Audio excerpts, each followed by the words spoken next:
Salut, mardi 18 novembre 2024.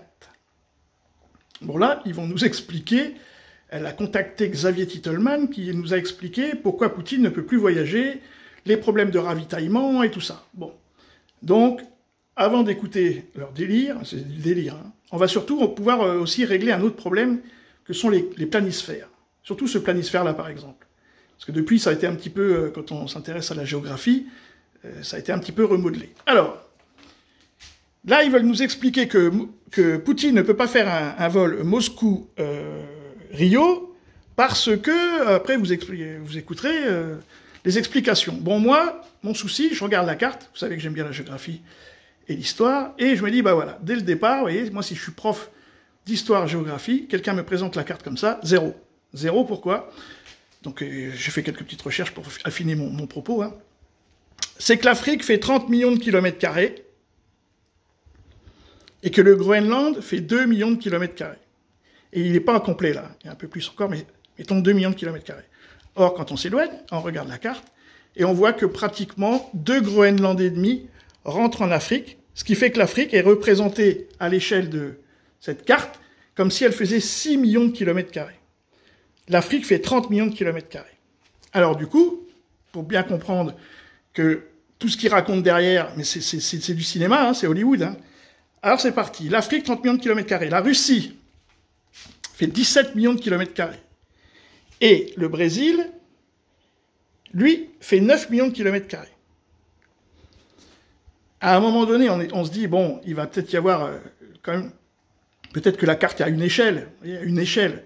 Elle a une échelle de rien du tout. Cette carte, elle est inventée par des inventeurs. Voilà. Il y a des gens qui inventent des cartes, et puis qui se disent, bah voilà, on va expliquer la géographie comme ça. Alors on continue.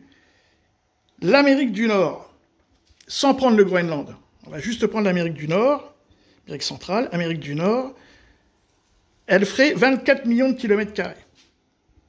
Or, quand on s'éloigne comme ça, l'Amérique du Nord est plus grosse que l'Afrique, qui, elle, fait 30 millions de kilomètres carrés. Vous voyez, quand vous voulez parler de distance avec des cartes comme ça, ben, ça ne peut pas fonctionner, mais bon, c'est pas ça l'histoire, pour le moment. Alors, Amérique du Sud, 18 millions de kilomètres carrés, ça veut dire que l'Amérique du Sud a la même superficie que la Russie. Or, sur cette carte, on voit bien que non. Voilà. Et Amérique du Sud, l'Amérique entière. Toute l'Amérique, elle fait 42 millions de kilomètres carrés. Or, on peut pratiquement mettre 2 fois et demi l'Afrique dans leur carte. Voilà, pour ce qui est donc Amérique 30 millions, dit Russie, et Nord, Europe, l'Europe 10 millions de carrés, 10 millions de kilomètres carrés. Ça veut dire que l'Europe est un tout petit peu plus grande que le Brésil. Quand on regarde les distances, après on comprend mieux, enfin, l'immensité et la petitesse de l'Europe. Hein. Géographiquement, l'Europe c'est vraiment un nain qui a une grande gueule en fait. C'est surtout ça.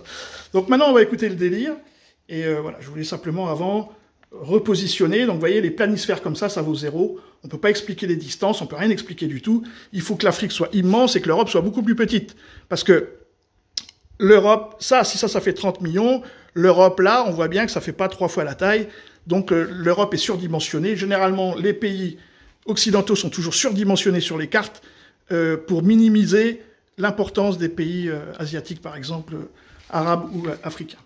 Alors sur ce, je reprends ma télécommande.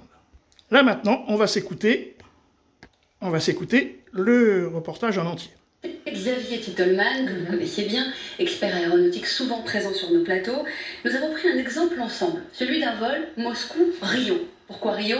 C'est le G20, et que Vladimir Poutine s'y serait rendu avant la guerre en Ukraine. Le trajet le plus direct, vous voyez, imposerait de passer par l'Europe, ce qui n'est pas possible, notre espace aérien étant interdit aux avions russes.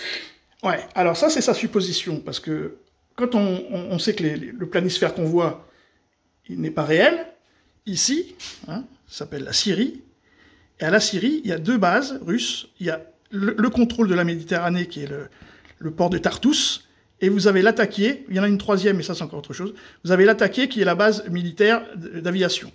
Donc, déjà, moi si je suis russe, je fais Moscou, Syrie à l'Attaquié. Voilà, là si je dois faire un rechargement. Après, ici, il y a tous les BRICS, donc il peut aller en Afrique du Sud, il peut aller au Mali, hein, au Mali, Mali, ici, Algérie, Mali. Au Mali, il ne sera pas Mali, ici. Ça, c'est Niger. Mali, ici, parce qu'après, il y a le Sénégal. Il ne sera pas arrêté non plus. Hein. Et après, s'il doit faire un stop, vous voyez, ça, c'est la ligne la plus courte que pense l'Occident. Mais ce n'est pas la vraie. Ce n'est pas la réalité. On continue. La déviation envisageable, vous allez la voir, serait donc de passer au large de l'Islande. Mais premier problème de ravitaillement, vu le détour, il est difficile de faire tout d'une traite. Et il faut un pays ami pour se poser et faire le plein. Si vous voyez ma carte, il n'y a pas beaucoup de pays amis autour. Supposons quand même que l'avion présidentiel parvienne jusqu'à Rio. Une fois sur place, pas sûr que les compagnies pétrolières acceptent de le fournir en carburant, car ce faisant, le risque des... Bon, la fourniture en carburant. On parle du pays qui a la plus grosse armée à l'heure actuelle, hein, en technologie mondiale. Donc, si vraiment c'est un problème, Poutine y part avec 2 avions cargo, remplis de carburant, et puis un pour aller, et puis un pour retour. Hein. Sans compter qu'ils ont des avions Strato, enfin bon, voilà, le Tupolev 160, qui fait un direct Moscou-Rio sans se poser nulle part. Hein. Voilà, quoi. Les sanctions, c'est le deuxième problème de ravitaillement. Supposons enfin que l'avion parvienne à repartir cette fois. Il est arrivé jusqu'à Rio, il parvient à repartir. On fait beaucoup de suppositions, mais il y parvient. S'il a le moindre problème en vol, vous voyez sur ma carte... La taille entre ça et ça, c'est le délire. C'est la procédure. Imaginons que ce problème survienne au-dessus de l'Atlantique et qu'ils doivent se poser en urgence aux Açores ou aux Canaries. Ils se trouveraient alors en territoire portugais ou espagnol et Vladimir Poutine à la merci du mandat de l'arrêt de la Cour pénale internationale, sans nul doute possible. Je dis sans nul doute possible, car le président russe s'est rendu en septembre dernier en Mongolie, un pays qui a signé le statut de Rome de la CPI, mais il ne lui est rien arrivé en raison des liens entre les 2 États et les 2 pays partageant une frontière. Il n'a pas non plus eu de problème ni d'espace aérien cette fois, ni de ravitaillement, ce qui limite quand même les destinations. Oui, bref. Bref, comme elle dit, moi je dis chiche, allez-y, arrêtez Poutine, et puis on regarde ce qui se passe. Voilà. Moi je mettrais bien un petit billet sur que personne n'y pourrait se poser aux États-Unis, que personne n'arrêterait Poutine. Ni en France, ni en Angleterre, ni nulle part, parce que les conséquences seraient telles que de toutes les façons, il serait libéré. Et nous, on serait ridicules. Sur ce, les amis, salut!